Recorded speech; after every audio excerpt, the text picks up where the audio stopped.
안녕하세요. 책 읽어주는 여자 에젤 강미경입니다. 조용기 목사님의 주옥 같은 일화가 너무 많아서 오늘은 아들아 네가 험한 길을 살았구나를 소개해 드리겠습니다. 영국 여인의 눈물. 영국의 어느 작은 전원도시에서 예배를 마치고 나자 그 교회 성도인 한 자매가 자기 집에서 묵으라며 같이 가자고 했다. 자매는 2층으로 나를 안내했고 여장을 풀고 식사하기 위해 식당으로 내려가니 자매가 눈물을 주르륵 흘리며 말했다.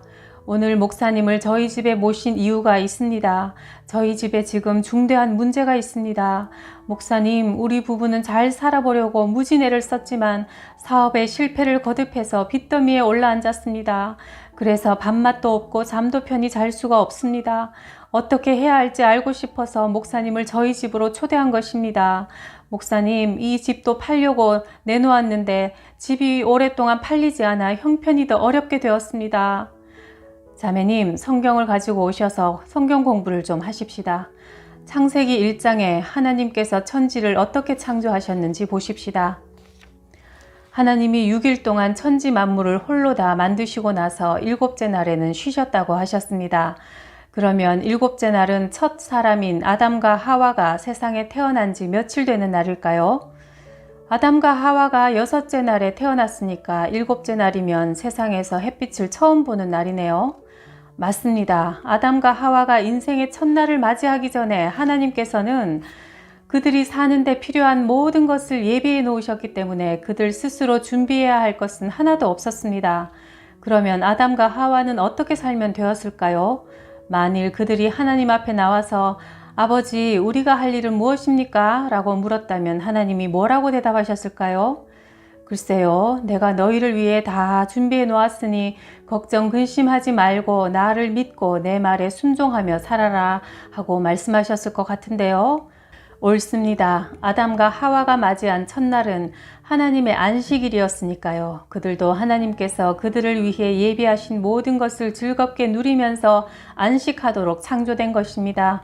그런데 사람들이 하나님을 믿지 않고 떠나 자기 스스로 세계를 운전하겠다고 나서다가 오늘날 이렇게 근심 걱정거리 가득한 세계를 만들고 만 것입니다. 그러나 지금이라도 우리가 예수님을 구주로 모셔드리고 다시 하나님께 돌아오면 아담과 하와가 반역하기 전에 누렸던 축복을 우리도 삶 속에서 누리게 됩니다. 하나님은 예수 그리스도의 십자가를 통해 우리의 모든 문제를 다 해결하게 하셨습니다. 그러므로 예수님을 믿는 사람이 할 일은 하나님을 믿고 순종하고 기도하며 기다리는 것입니다. 그런데 자매님은 살아가는 데 필요한 모든 것을 스스로 해결하려고 하면서 하나님을 제쳐놓았습니다. 예레미야 33장 3절을 보면 너는 내게 부르짖으라 내가 너에게 응답하겠고 네가 알지 못하는 크고 비밀한 일을 보이리라 약속하셨습니다. 그러므로 이 시간 자매님의 입을 것, 먹을 것, 집을 파는 일, 모든 일을 주님께 맡기고 기도하면서 기적이 일어날 것을 기대하고 하나님께 가까이 나아가십시오. 그러면 하나님께서 자매님을 위해 예비하신 모든 복을 누리도록 허락하실 것입니다. 우리는 함께 무릎을 꿇고 기도했다. 하나님, 자매님의 모든 문제를 주님께 맡기고 지금 이 시간부터 주님 안에서 안식합니다. 믿음과 순종으로 주님께 감사하며 나아가오니 빚도 갚아주시고 집도 팔리게 하시어 모든 문제를 해결해 주십시오. 다음 날 나는 자매의 집을 떠났다. 그 후 다른 도시에서 성회를 인도하고 있을 때 그 자매로부터 편지가 왔다. 목사님이 떠나시고 난 뒤 우리 가정에 놀라운 일이 일어났습니다. 저는 목사님께 들은 말씀을 남편에게 그대로 전했고 우리 부부는 눈물을 흘리며 그동안 하나님을 멀리 떠나 살아온 죄를 회개하고 감사기도를 드렸습니다.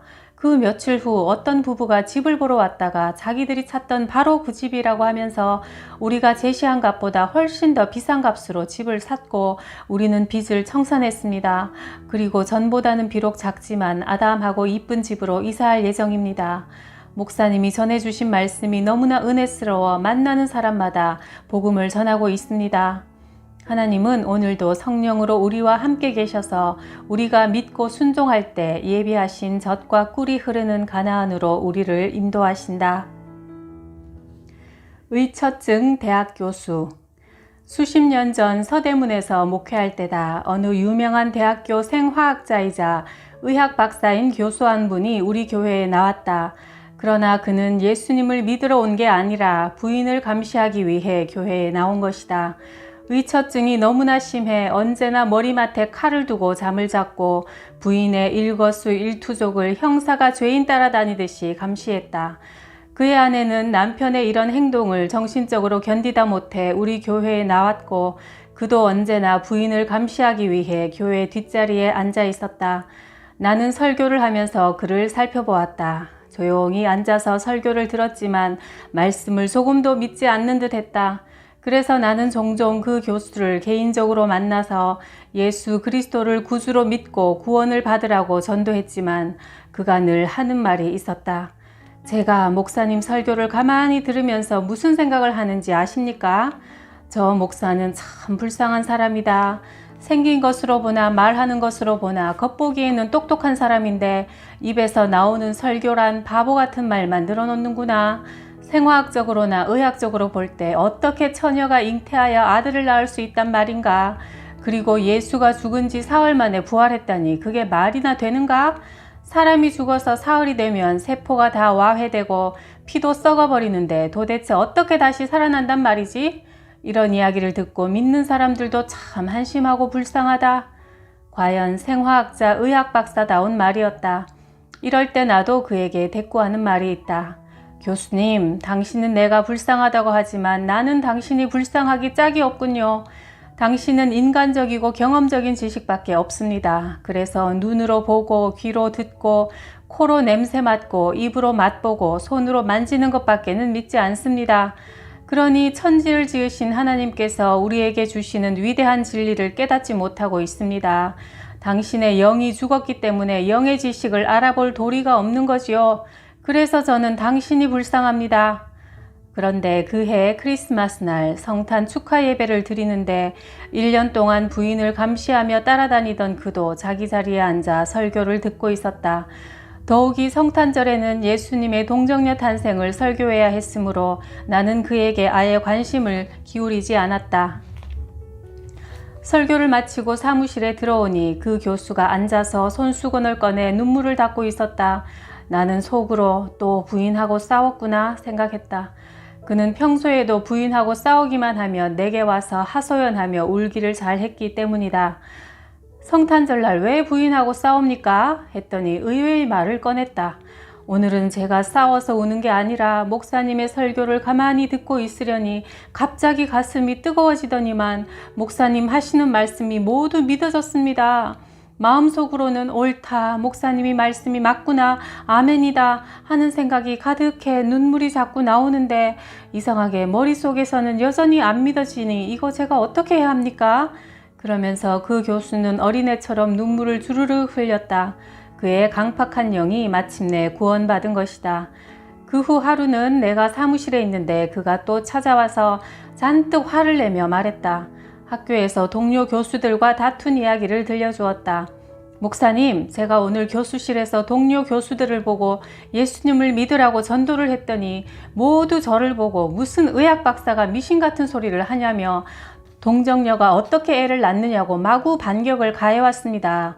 그렇게 무식한 교수들을 저는 처음 봤어요. 목사님, 왜 처녀가 애를 못 낳습니까? 낳을 수 있습니다. 생화학적으로 내가 증명할 수 있어요.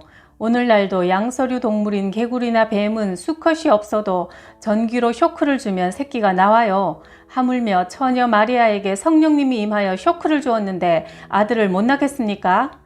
그의 이야기를 듣고 나는 옛날에 그가 했던 말이 생각나 웃으면서 아니 교수님, 옛날에는 생화학적으로 예수님의 동정녀 탄생은 증명되지 않는다고 하시더니 이제는 또 생화학적으로 증명이 된다니 그게 무슨 말입니까? 물었다.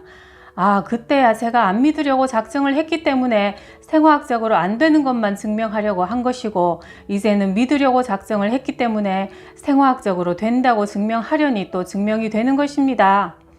이처럼 구원받은 사람들에게는 자연 만물에 하나님의 살아계신 증거가 분명히 보이는 것이다. 기차에서 만난 노인. 오래전 여수 어느 교회에 부흥회를 인도하러 가기 위해 서울역에서 기차를 탔다.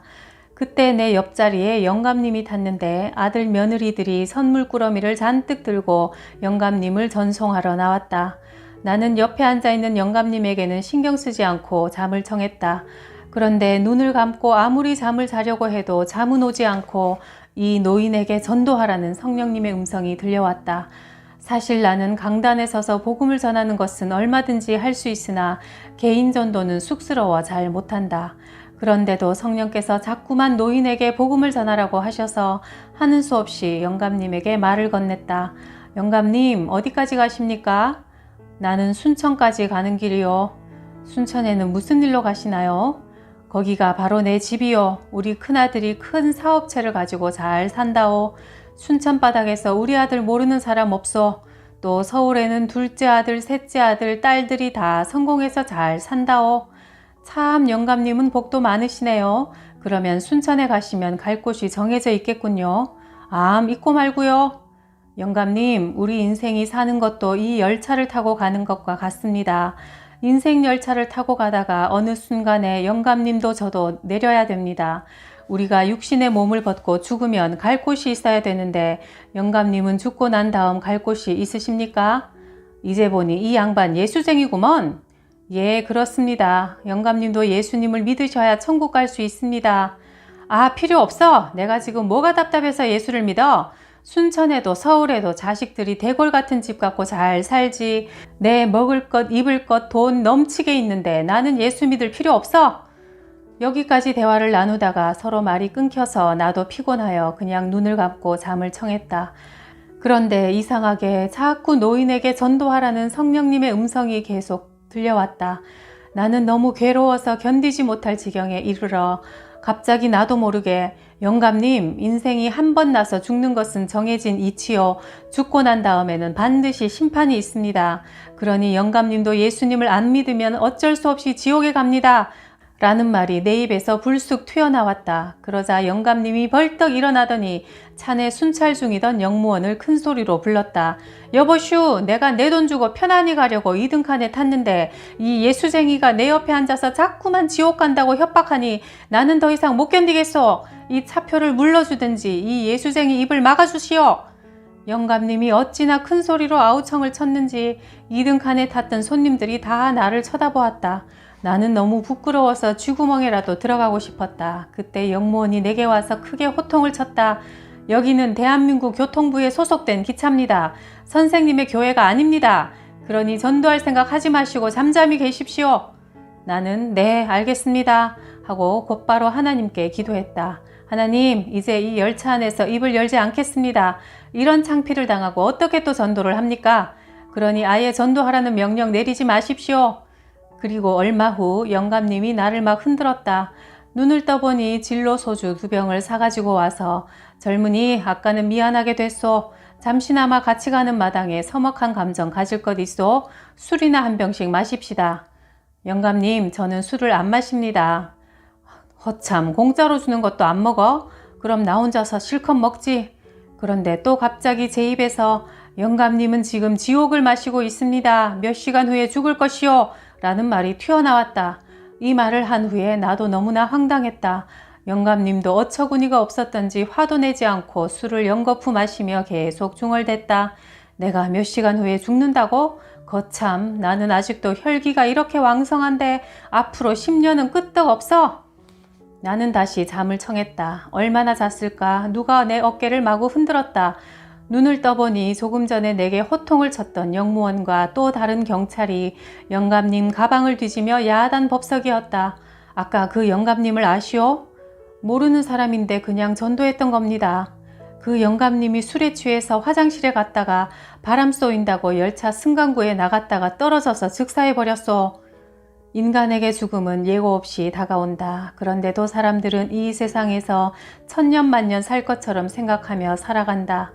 그러나 한낮이 저물면 붉은 석양과 더불어 밤이 오고 온통 푸르름으로 뒤덮였던 여름이 지나면 낙엽지는 가을을 거쳐 을씨년스런 겨울이 오듯이 우리 인생도 청춘을 자랑하며 힘차게 피었다가는 반드시 지고 결국 이 땅을 떠나고 마는 것이다.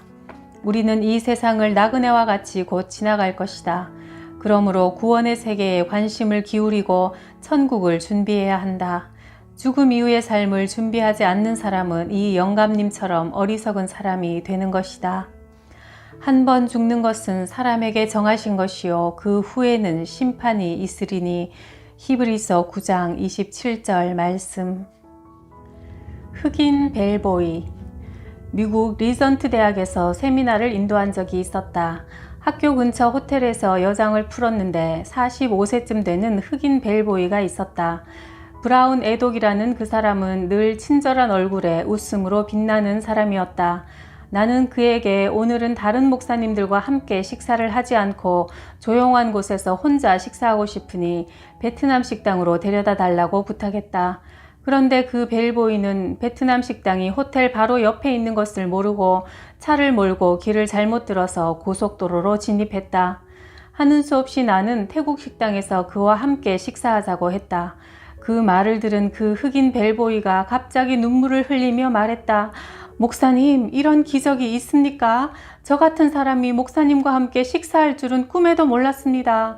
2년 전 제가 목사님이 쓰신 책을 읽고 너무나 감동이 되어 하나님께 조용기 목사님과 한번 만나서 식사를 같이 하게 해달라고 기도한 적이 있었습니다. 그렇게 기도를 하면서도 저같이 이름 없는 흑인과 어떻게 유명하신 조 목사님이 함께 식사를 하시겠냐고 생각하면서 큰 기대는 하지 않았습니다. 그런데 오늘 하나님께서 그 기도에 응답을 해주셨습니다. 그리고 이런 간증을 들려주었다. 제 아버지는 새 여자가 생겨 어머니를 버리고 이혼했습니다. 저는 편모스라에 자라면서 학교 교육도 제대로 받지 못해 10대 때 갱단에 소속되어 강도질을 일삼다가 감옥에도 여러 번 왔다 갔다 했습니다. 제 생명을 노리는 깡패들 때문에 뉴저지에 있는 아버지 집으로 도망쳤는데 그때 아버지는 4번째 여자와 같이 살고 있었습니다. 그런데 그녀가 예수님을 잘 믿는 사람이었고 제게 교회에 나가라고 권유했습니다. 제가 싫다고 하자 교회에 가면 참 예쁜 아가씨가 있는데 소개해 주겠다고 하여 아가씨를 만나고 싶은 욕심에 교회에 갔다가 목사님의 설교에 큰 감동을 받아 그날 예수님을 구주로 영접했습니다. 예배를 마친 후 목사님이 저보고 아들아, 네가 험한 길을 살았구나. 성령을 충만히 받으면 예수님께서 너의 인생을 변화시켜 주신다 라고 말씀하셨습니다. 그래서 저는 성령이 뭔지도 모르면서 성령을 달라고 고함을 치다가 뜨거운 성령 세례를 받고 성격도 생각도 바뀌었습니다. 그리고 약 하나 쓰지 않고 마약 중독에서 깨끗이 벗어났습니다. 그 후 그는 신학교에 들어가서 공부를 하고 고향으로 돌아와 지금 도둑질하며 마약 중독자가 되어가는 흑인 청소년을 중심으로 전도하고 있다고 했다. 낮에는 호텔에서 벨보이로 밤에는 청소년을 목회하는 목사였던 것이다. 내가 그에게 위로의 말을 전하고 간절히 기도해 주자 그는 기분이 좋아서 핸들을 잡고 찬송을 크게 불렀다. 이처럼 예수님을 만나면 흉악한 표범이나 사자처럼 사나운 사람도 양같이 온순하게 변한다. 예수 그리스도는 지금도 살아계셔서 인간의 전 존재를 변화시키는 능력 있는 구주시다. 독일에서 온 초청장. 1962년 신학교를 졸업한 지 4년째 되던 해 나는 서대문으로 교회를 이전하여 토미 리드 목사님 부자를 모시고 한 달 동안 부흥성회를 인도했다. 그런 어느 날 아침 식사를 같이 하면서 아들 되는 목사님이 내게 어젯밤 제가 조 목사님 꿈을 꾸었는데 조 목사 앞에 군중들이 천천히요 만만히 모여 당신이 인도해 주기를 기다리고 있었습니다. 그런데 정말 당신이 목자가 양을 인도하듯이 그 천천인 만만인 성도를 이끌고 갔습니다. 그러니 낙심하지 말고 겸손하게 하나님께 기도하며 말씀 연구를 하면 앞으로 수많은 성도를 이끄는 주의 종이 될 것입니다. 그러나 당시 나는 목회를 잘 알지도 못한 풋내기였고 몸도 약하여 늘 불안하고 앞으로 목회에 성공할지 못할지 몰라 초조하기만 할 때였다. 그런데 어려울 때마다 당신이 인도해야 할 양무리가 만만이라는 목사님의 말씀이 잊혀지지 않았다. 그 결과 이제는 그 말씀 그대로 이루어져 세계에서 제일 큰 교회가 되었다. 또 30년 전 크리스마스 설교를 위해 기도할 때 갑자기 환상이 떠올랐다. 눈앞에 유럽 지도가 영롱하게 펼쳐지더니 지도 위에 예수님의 손이 나타났다. 그리고 너는 일어나 독일로 가라. 독일을 중심으로 전 유럽에 복음을 전파하라고 말씀하셨다. 나는 하나님 보낼 만한 자를 보내소서. 유럽은 모두 백인이고 문명 국가입니다. 그리고 우리나라는 그들에게 복음을 전해받은 피선교국인데 제가 거기를 어떻게 갑니까? 그들은 콧대가 높아 우리를 무시하고 멸시하는 사람들인데 저는 못 갑니다. 미국 사람을 보내소서 라고 기도드렸다. 그러자 하나님께서 이 사람아, 교회는 나의 교회이고 세계는 나의 세계다. 동양 사람을 쓰든 미국 사람을 쓰든 그것은 내가 정한다. 이번에 나는 너를 쓰길 원하니 가라. 환상에서 깨어난 후 나는 속으로 아니야 아니야 라고 중얼거렸다. 왜냐하면 그때는 유럽에 간다는 건 꿈 같은 얘기라 불가능하게만 보였기 때문이다. 성탄절 설교를 마친 후 미국 선교사들과 파티가 있었다.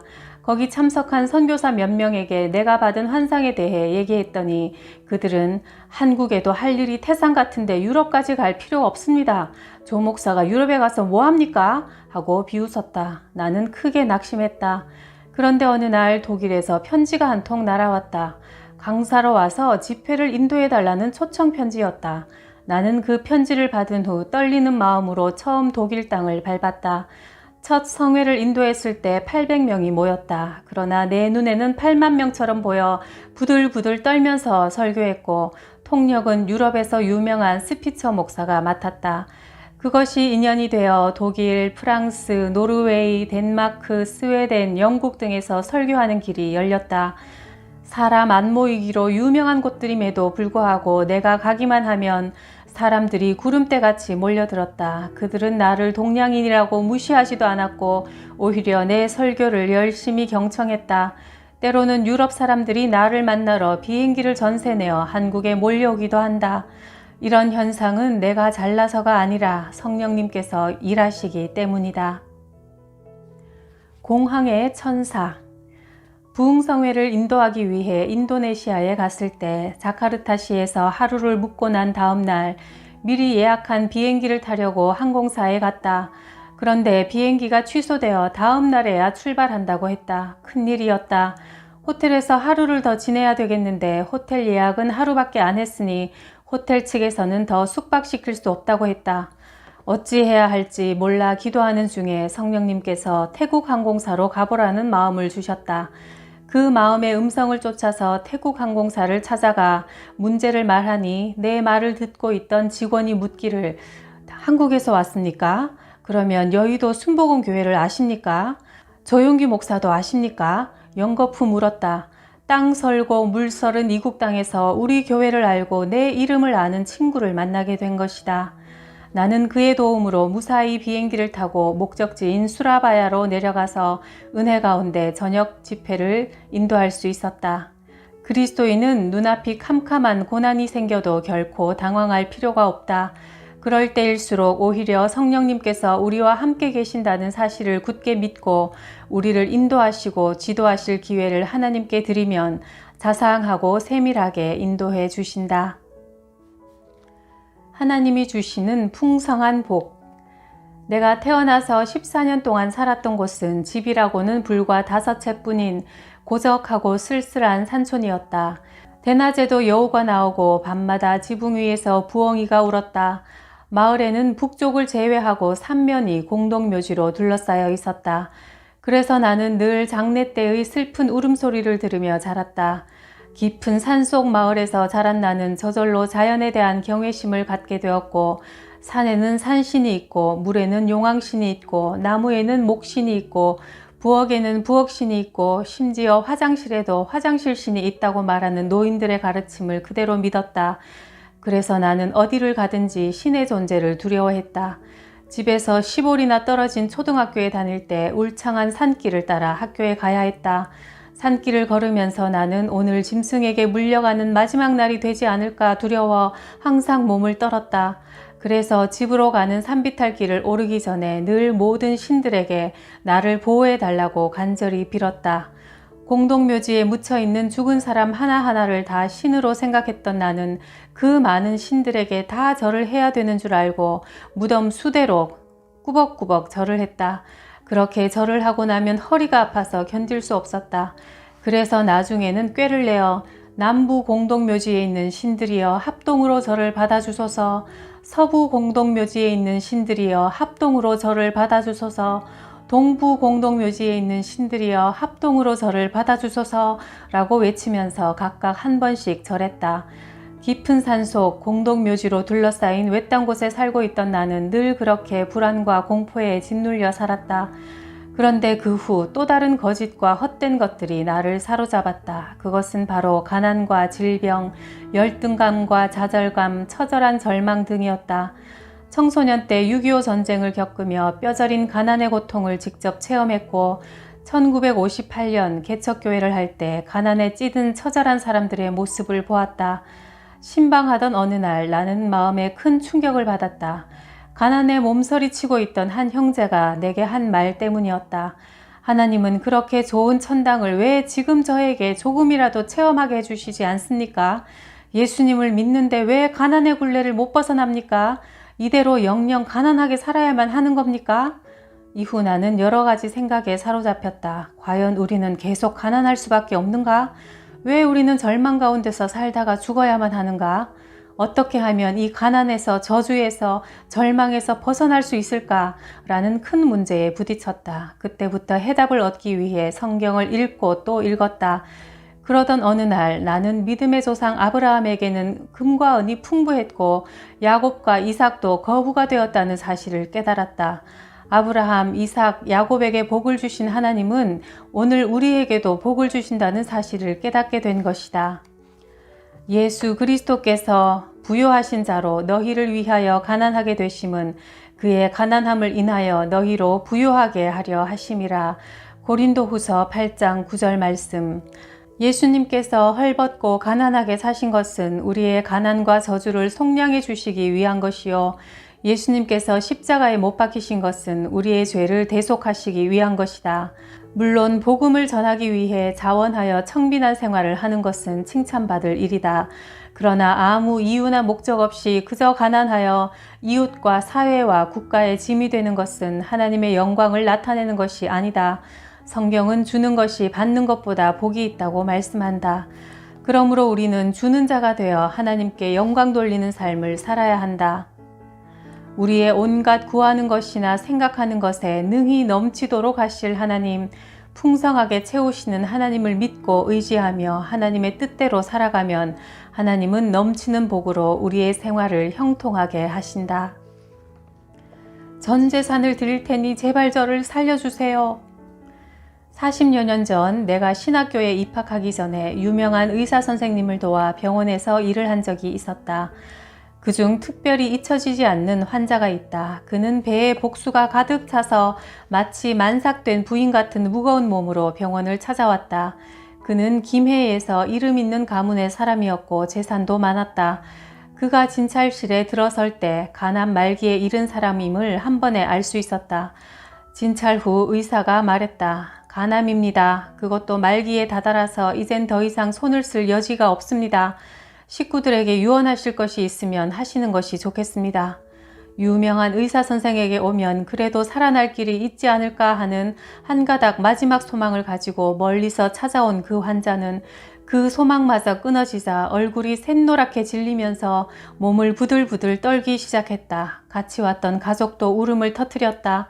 한참 만에 환자는 떨리는 음성으로 선생님, 제 전 재산을 모두 드릴 테니 1년만 생명을 연장시켜 주십시오 라고 의사에게 간청했다. 그러나 의사는 고개를 흔들면서 복수가 가득 찼으니 몇 달밖에 더 살지 못합니다. 달리 돈 쓰실 생각 하지 마십시오. 하자 환자는 의사의 손을 덥석 잡으며 선생님, 제발 저를 버리지 말아 주십시오. 제발 저를 살려주십시오 라고 간절히 애원했다. 죽음의 공포 앞에서 처절하게 몸부림치던 그 환자의 모습이 아직도 내 기억 속에 생생하다. 사람들은 죽음이 자기에게는 다가오지 않을 것처럼 산다. 그러나 성경은 이렇게 경고한다. 너는 내일 일을 자랑하지 말라. 하루 동안에 무슨 일이 날지 네가 알 수 없음이라. 잠언 27장 1절 말씀. 언제나 죽음 후에 갈 곳을 준비하며 오늘을 살아야 한다. 예수 그리스도를 믿는 자는 하나님의 자녀가 되어 천국을 상속받게 된다. 지진에서 살아남다. 1989년 10월 17일 오후 5시 4분 전 미국의 시청자들은 샌프란시스코에서 개최되는 프로야구 월드 시리즈 개막을 보기 위해 TV 앞에 모여 앉았다. 퇴근 시간이라 차들은 도로를 가득 메웠고 주부들은 부산하게 저녁을 준비했다. 날씨 또한 무척 쾌청했다. 그저 평화롭기만 한 이때 갑자기 천지를 진동시키는 대지진 참사가 일어났다. 아무 예고도 없이 순식간에 천재지변이 일어난 것이다. 땅이 갈라지기 시작했고 전기가 끊어졌다. 수도 공급이 중단되었고 가스관이 거대한 폭음을 내며 폭발했다. 차들은 고속도로에서 연쇄 충돌했고 고층 건물이 큰 소리를 내며 와르르 무너졌다. 온 도시 이곳저곳에서 수많은 사람들이 비명 행사했다. 참으로 엄청난 참사였다. 그날 나는 저녁 부흥 집회를 준비하기 위해 오후 4시부터 열심히 기도하고 있었다. 5시쯤 성령으로 충만하여 평안과 기쁨이 마음속에 넘쳐났다. 오늘 집회에서는 하나님의 은혜가 폭포수같이 쏟아지겠구나. 수많은 사람들이 회개하고 귀신이 쫓겨나가겠구나 생각했다. 그리고 막 의자에 앉으려는 순간 갑자기 호텔이 진동하기 시작했다. 나는 처음에 오순절 성령님의 역사가 아닌가 라고 생각했다. 그런데 그게 아니었다. 곧 천지를 진동하는 소리와 함께 무섭게 호텔 전체가 마구 뒤흔들렸다. 더군다나 내가 있던 곳은 지진의 진원지에서 불과 30분 거리라 지진의 여파가 더욱 심했다. 온 실내가 좌우로 30도씩 너무나 격렬하게 진동하여 몸을 제대로 가눌 수 없었다. 전기 스탠드가 넘어지고 텔레비전도 떨어졌다. 벽면에는 금이 쫙쫙 갔다. 다른 건물들이 무너져 내리는 광경이 보였고 사람들의 비명소리가 처참하게 들려왔다. 나중에 보니 많은 사람들이 건물에 깔려 목숨을 잃었다. 그때 나는 이렇게 내 사역이 끝나는구나 생각하고 하나님, 여의도 순복음교회 70만 성도를 맡깁니다. 가족들도 다 맡깁니다 하고 부르짖었다. 나는 술 취한 사람처럼 방향 감각을 잃고 비틀거리면서도 최후의 생명 보존 본능을 따라 창문 곁으로 다가갔다. 창문 아래를 쳐다보니 풀장 안에 물이 다 쏟아지고 있었다. 아, 이제 모든 것이 끝이구나. 주여 뜻대로 하옵소서. 최후의 기도를 드리는 순간 진동이 딱 멈추었다. 극한 상황을 겪어보니 온몸은 땀으로 흠뻑 젖었고 그동안 도시는 아비규환을 이루어 수많은 생명이 한순간에 사라지고 말았다. 죽음의 그림자가 지나간 도시의 모습은 황폐 그 자체였다. 아마 진동이 몇 초만 더 계속되었다면 내가 묵고 있던 호텔도 무너져버리고 말았을 것이다. 내 육신은 관 속에 담겨 서울로 와야 했을 것이다. 이 지진 참사를 통해 나는 느낀 바가 많았다. 인간이 그렇게도 자신만만하게 자랑하던 문화와 문명이 불과 15초 만에 잿더미로 변할 수 있다는 사실을 눈앞에서 목격했기 때문이다. 내일 일을 너희가 알지 못하는도다. 너희 생명이 무엇이뇨? 너희는 잠깐 보이다가 없어지는 안개니라. 하나님 말씀이 그 어느 때보다 강도 있게 내 영혼을 뒤흔들었다. 참으로 인생이 그렇게 덧없을 수가 없었다. 안간힘을 쓰며 세상 탐욕을 추구하는 인생이 어리석기 짝이 없었다. 인생은 순식간에 일어났다가 출렁이는 파도에 꺼지는 물거품과 같고 구름이 하늘에서 떠올랐다가 이내 사라지는 것과 같다. 그러므로 눈에 보이는 현세적인 것만 쫓아다니며 살면 안 된다. 영원한 삶을 준비해야 한다. 이 세상에 있을 때 예수 그리스도를 믿고 하나님 중심으로 살아야 하는 것이다. 그래서 언제라도 하나님께서 우리를 부르시면 모든 것을 툴툴 털어버리고 미련 없이 예수님 앞에 서야 하는 것이다. 죽었다가 살아난 목사. 여의도 순복음교회 김상호 목사님의 체험담이다. 40년 전쯤 내가 하나님의 성회 총회 본부에서 일할 때 하루는 김상호 목사 급사 장례 준비 위촉이라는 전보 한 장이 충청 지방회에서 왔다. 나는 그처럼 건강하던 목사님이 돌아가셨다는 소식에 깜짝 놀랐다. 그 후일담을 들어보니 그날도 목사님은 아이들과 함께 열흘 전에 세상을 떠난 사모님의 산소에 갔다. 그곳에 가보니 전날 많이 쏟아진 비 때문에 잔디가 뿌리를 내리지 못한 상태에서 분묘에 흙이 쓸려 내려가 묘가 갈라져 있었다. 그것을 본 아이들이 아빠, 엄마가 부활하려고 하나 봐. 엄마가 빨리 일어나게 관 위에 흙을 치워 하면서 정신없이 손으로 무덤의 흙을 파헤쳤다. 목사님은 울면서 아이들을 겨우 달래 집으로 돌아와 아이들의 마음을 위로하려고 가정 예배를 드렸다. 찬송 한 장을 부르고 성경을 읽고 막 설교를 하려고 할 때 갑자기 목사님이 심장마비를 일으켜 그 자리에서 숨지고 말았다. 나중에 다시 살아난 김 목사님의 이야기는 이렇다. 심장마비가 일어난 순간 누군가 큰 칼을 가지고 자기 심장을 콱 찌르는 것 같았다. 갑자기 숨이 막히더니 하늘에서 찬란한 빛 가운데 흰옷을 입은 두 천사가 목사님의 손을 잡고 가자고 하기에 따라갔다. 영광스런 세계에 들어갔다. 그 세계에 들어가기 직전 천사가 책을 펼치는데 목사님이 어릴 때부터 그곳에 가기까지 지은 죄가 하나도 빠짐없이 다 기록되어 있었다. 심지어 17살 때 일본 사람의 구두 한 켤레를 훔쳐 신은 것까지 상세하게 기록된 것을 보고 너무나 부끄러워 고개를 숙였다. 그러자 천사가 네가 회개했으니 예수님의 십자가 보혈로 용서되었다 라고 말했다. 천사의 인도로 또 다른 곳으로 들어가니 앞서간 성도들이 양편에 줄을 지어서 할렐루야 찬송을 부르며 목사님을 환영하는데 너무나 좋았다. 목사님은 열흘 전에 세상을 떠난 사모님 생각이 나서 곁에 있는 천사에게 아내를 만나게 해달라고 하자 천사는 집들이 많이 모여 있는 곳으로 인도했다. 너무나 찬란하고 아름다운 어느 집을 가리키며 아내의 집이라고 했다. 마침 사모님이 문 밖으로 나왔는데 흰 세마포 옷을 입고 머리에 금멸 유관을 쓴 영광스러움은 이루 말할 수가 없었다. 목사님이 반가워서 손을 잡으려 하자 아내는 아직 당신의 때가 되지 않았습니다 하며 그것을 허락하지 않았다. 그리고 큰 건물이 있는 곳으로 인도되었는데 맨 위 자리에 예수님께서 앉아 계시고 그 맞은편 첫 자리에는 순교자들, 그 다음 자리에는 성도들이 앉아서 예배를 드리고 있었다.